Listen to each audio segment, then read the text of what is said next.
Students, welcome back to MHCG 2025 rapid revision series, जहां पर मैं फिजिक्स के सारे चैप्टर्स को कवर कर रहा हूं। हम कम से कम टाइम में चैप्टर को रिवाइज करते हैं। ये वीडियो अगर आपने लास्ट तक देख लिया तो चैप्टर नंबर 9 जो क्लास 12th का है, करंट इलेक्ट्रिसिटी, इस चैप्टर के ऊपर आपको कोई भी दूसरा कॉन्सेप्ट वीडियो या दूसरी कोई भी बुक पढ़नी नहीं पड़ेगी। आप डायरेक्टली पीवाईक्यूज पे जा सकते हो, डायरेक्टली एमसीक्यूज पे जा सकते हो। कम से कम टाइम में पूरे चैप्टर के सबसे इंपॉर्टेंट पॉइंट्स, फॉर्मूला, डेफिनेशन सारे मैं आपको यहाँ पे करा दूंगा और इसके बाद आप चले जाओगे। ऑब्वियसली अजम्पशन ये है कि ये रिवीजन क्लास है और रैपिड रिवीजन सीरीज चल रही है, यानी कि आपने पहले इस चैप्टर को पढ़ा होगा, क्योंकि मैं पूरा इस चैप्टर को पढ़ाने नहीं वाला हूँ। ये रिवीजन सीरीज है, ठीक है।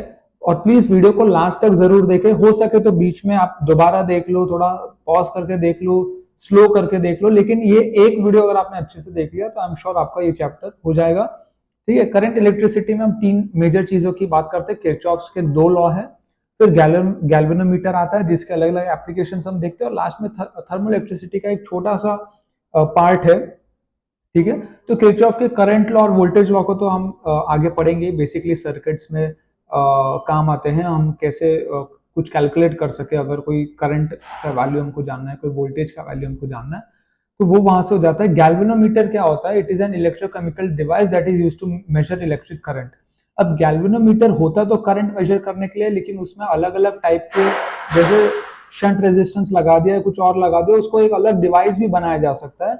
अब वो हम आगे डिस्कस करेंगे। और थर्मल इलेक्ट्रिसिटी एक फिनोमिनन होता है जहां पे आप टेम्परेचर से इलेक्ट्रिकल एनर्जी पैदा कर देते हो, या आपको टेम्परेचर ग्रेडियंट से उस मटेरियल में करंट दौड़ा देते हो, ठीक है। उसको सीबैक इफेक्ट भी बोलते हैं, सीबैक इफेक्ट। अब ये सीबैक इफेक्ट जिस साइंटिस्ट ने निकाला था, वो कौन सा ईयर था, वो सब हम डिस्कस नहीं करेंगे, that is not important for your exam point of view. But ये देख लो कि phenomenon wherein electric current is generated in a material due to the temperature gradient across it.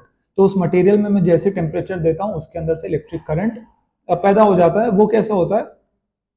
When a temperature difference exists across a material, charge carriers start moving from hot side to the cold side. तो क्या होता है? जैसे charge carrier जो है वो गर्म से ठंडे की तरफ भागने लगते हैं। ऑब्वियसली इलेक्ट्रॉन भागेगा, मतलब करंट उल्टी दिशा में भाग रही है, बराबर है। This movement of charge leads to the establishment of electric potential difference. एक काम करता हूं, मैं यहाँ पे रूलर को हटा देता हूँ। Yeah, now this is better. Okay, now let's talk about Kirchhoff's current law, which is KCL. Kirchhoff current law बहुत सिंपल बात बोलता है, algebraic sum of all the currents at a junction is zero।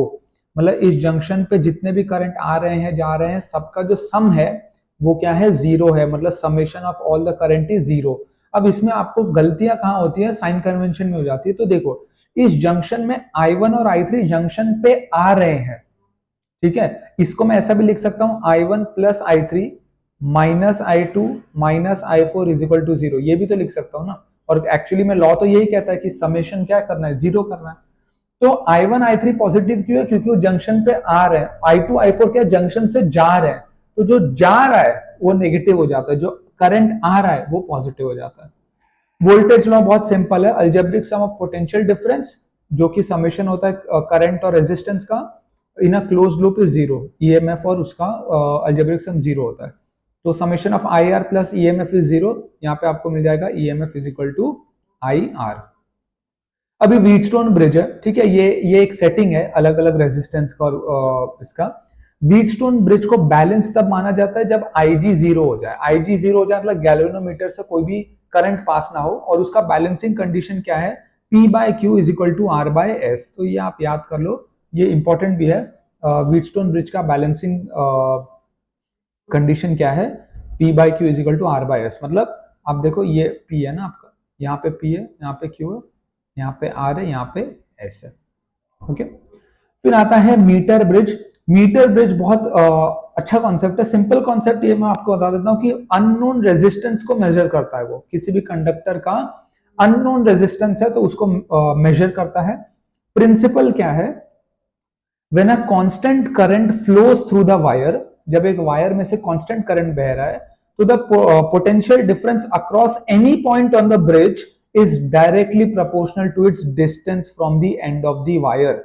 इसका mathematical देखे तो ये आपको पूरा सेटअप दिखेगा, जहां पे x जो है वो अननोन रेजिस्टेंस है, तो वो क्या हो जाएगा r times Lx by Lr। Lx क्या है, जब आप जॉकी को रखते हो गैल्वेनोमीटर पे, ठीक है, जब आपको वो पॉइंट मिल जाता है उसके बाद आप देखते हो कि वो आपने पूरे जो डिस्टेंस है उसको दो हिस्सों में डिवाइड कर दिया, एक आर का हिस्सा हो जाता है, एक एक्स अननोन रेजिस्टेंस का हो जाता है, यानी Lx अपॉन Lr आ जाएगा।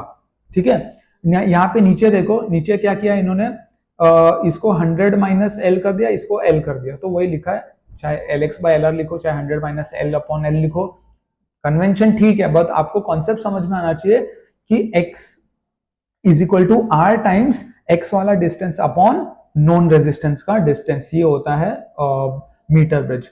अभी उसी में ना केल्विन का एक मेथड है to find the current flowing through the galvanometer. ठीक है, तो गैल्वेनोमीटर G की जो वैल्यू आती है वो सेम कॉन्सेप्ट है, R टाइम्स ले लो। अभी देखो G के नीचे क्या LG है, तो LG अपॉन 100 माइनस LG, तो चाहे LG बोल लो LG अपॉन LR बोल लो, एक ही बात है। इसी को आप ये भी लिख सकते हो R LG अपॉन LR, तो आप देखो ये दोनों सेम ही कॉन्सेप्ट है एक्चुअली में। ठीक है, फिर आता है आपका पोटेंशियोमीटर। पोटेंशियोमीटर क्या होता है, पोटेंशियल डिफरेंस को एक्यूरेटली मेजर करने का एक डिवाइस है। ठीक है, अब इसकी खासियत क्या है कि ये कोई करंट नहीं खींचता। ठीक है, it does not draw any current from the circuit. इसका जो प्रिंसिपल है वो ये है कि potential difference is directly proportional to the distance, V is directly proportional to L और V is equal to XL, where X is the potential gradient. अब इसको इंडिविजुअल सेल मेथड में ईएमएफ को, ये सारे एप्लीकेशंस है पोटेंशियोमीटर के, EMF को अगर कंपेयर करना है तो आपको, जब आपने एक की बंद रखा तो आप मान लो आपने E2 को बंद रखा तो E1 से L1 आएगा, फिर E1 को बंद करिए तो E2 से L2 आता है, राइट, अगर आपको वो याद होगा। तो उसका फॉर्मूला क्या था अपना, E1 बाय E2 बराबर L1 बाय L2। हम ऑलरेडी जानते हैं कि V directly proportional to L होता है।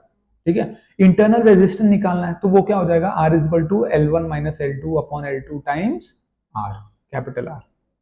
सम एंड डिफरेंस मेथड भी होता है, E1 बाय E2 को L1 plus L2 upon L1 माइनस L2 भी लिख सकते हैं। ठीक है, ये देखो, ये नेगेटिव है, ये पॉजिटिव है, और ये क्या है, नेगेटिव नेगेटिव, तो ये जो होता है वो E1 माइनस E2 होता है। फिर आता है आपका गैल्वेनोमीटर। गैल्वेनोमीटर को आप एमीटर बना सकते हो शंट रेजिस्टेंस लगा के, ये जो S है ना, ये आपका शंट रेजिस्टेंस है। इसकी वैल्यू क्या होती है, अब देखो I करंट आ रहा है, गैल्वेनोमीटर्स में जो जाता है वो IG होता है, और जो शंट रेजिस्टेंस से जाता है वो I माइनस IG होता है। तो जो S की वैल्यू होती है, शंट रेजिस्टेंस की वैल्यू होती है, वो होता है IG times G upon I minus IG। अब यहां पे हम क्या करते हैं, I बाय IG को N ले लेते हैं, तो S की नई वैल्यू आ जाती है G अपॉन N माइनस 1। एक और चीज है, जो IS है, ठीक है, IS क्या है, current flowing through the shunt resistance, which is I minus IG। IS upon I को आप G upon G plus S भी बोल सकते हो। ठीक है, उसके बाद वोल्ट मीटर क्या है, अभी हमने एमीटर के लिए क्या किया था, पैरेलल में लगा दिया था शंट रेजिस्टेंस, यहाँ पे रेजिस्टेंस सीरीज में लगा दो, तो आपको क्या फॉर्मूला आ जाएगा, R इज इक्वल टू जो आपका रेजिस्टेंस है V upon IG minus G। यहां पे हम लोग एक टर्म डिफाइन करते हैं NV, which is V by VG। V क्या है, potential difference, and VG is across the galvanometer, तो X आ जाएगा NV minus 1 times G। Last में थर्मो इलेक्ट्रिसिटी है, जहां पे हीट को किस में कन्वर्ट किया जाता है, इलेक्ट्रिकल एनर्जी में। उसका एक फॉर्मूला होता है EMF is equal to alpha T plus half beta T square, ये आप याद कर सकते हो, अगर क्वेश्चन आ गए तो आ गया। ठीक है, अदरवाइज ये पूरा चैप्टर जो है हमने कवर कर लिया है, करंट इलेक्ट्रिसिटी को, ये आपने इतना कर लिया है तो आप डायरेक्ट इस पे क्वेश्चंस पे चले जाओ, कुछ बहुत ज्यादा नहीं है इस चैप्टर में। आई होप आपको ये वीडियो यूजफुल लगा होगा, आप कुछ सीखे होगे, अपने फ्रेंड्स के साथ शेयर करो। ठीक है, वीडियो को लाइक करो, चैनल को सब्सक्राइब करो। आप CET के लिए प्रिपेयर करो, बेस्ट ऑफ लक। सबसे इंपॉर्टेंट बात, पढ़ाई करना मत भूलना।